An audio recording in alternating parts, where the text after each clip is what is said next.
તો વરસાદ બાદ ગીરના જંગલ અને તેની આસપાસ આવેલા વિસ્તારોમાં હરિયાળીમાં વધારો થયો છે। ગીરમાં વરસાદી માહોલ બાદ ગીરના ડુંગરો વચ્ચે વાદળ અને ઘટાદાર વૃક્ષોના નયનરમ્ય દ્રશ્યો જોવા મળ્યા।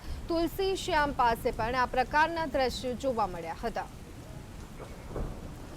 તો ગીર સોમનાથમાં જે રીતે મેઘમહેર જોવા મળ્યું છે ત્યારે પ્રકૃતિ જાણે કે સોળે કળાએ ખીલી ઉઠી હોય તેવા દ્રશ્યો જોવા મળી રહ્યા છે। આ નજારો માણવા માટે અનેક લોકો ગીર સોમનાથ પણ પહોંચી રહ્યા છે। તો આ સાથે જ ગિરનાર પર્વતની જો વાત કરીએ તો ત્યાંથી પણ નયનરમ્ય નજારો જોવા મળી રહ્યો છે। ગીર સોમનાથમાં જાણે કે પ્રકૃતિ સોળે કળાએ ખીલી ઉઠી હોય તેવા દ્રશ્યો સામે આવી રહ્યા છે।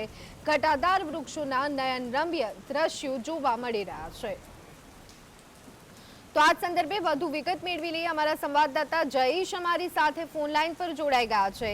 જયેશ, ગીર સોમનાથમાં મેઘમહેર જોવા મળી રહી છે ત્યારે પ્રકૃતિ પણ સોળે કળાએ ખીલી ઉઠી હોય તેવો નજારો જોવા મળી રહ્યો છે।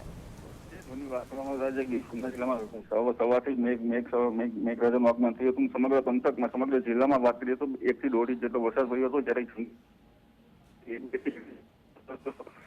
જંગલ ઉપર જેનાથી લીલી ચાદર ઉડે ગયા તેવા દ્રશ્યો જોવા મળી રહ્યા હતા। જી આભાર જયેશ, અમારી સાથે જોડાવા બદલ અને